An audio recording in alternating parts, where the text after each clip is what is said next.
In this video, I will guide you on how to fix Facebook Marketplace not working. First, launch open the Facebook app on your device. Now you want to tap on the three lines at the top left corner of your screen. Once you get here, you should be able to locate Marketplace over here. But if you do not find it, tap on the See More option and here check if it is available over here. If it is not, then you want to scroll down a bit and find the option of Settings and Privacy, then tap on Settings. Once you get here under Preferences, find Tab Bar and select that. Now select Customize Bar. If you have set Marketplace to Hidden, then you simply want to change that to Pin or Auto. For this video, I'm going to select Pinned. Now go ahead, head back. Now, Marketplace option should be visible over here. If it is still not visible, you want to update the Facebook app to the latest version. Go ahead and open Play Store or App Store. Now tap on the search bar and search Facebook.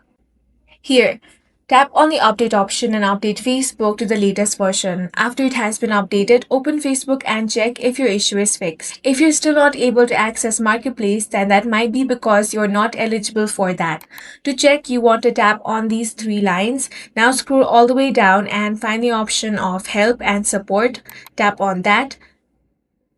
Now tap on Support. Now, in the Help Center page, you want to look for Facebook Marketplace. Now, go ahead and check what is the eligibility criteria. If you do not meet the eligibility criteria, or if you live in a location where Marketplace is not available, then you won't be able to access it. That's all for this video. If you found it useful, make sure to hit the like button and subscribe for more videos like this.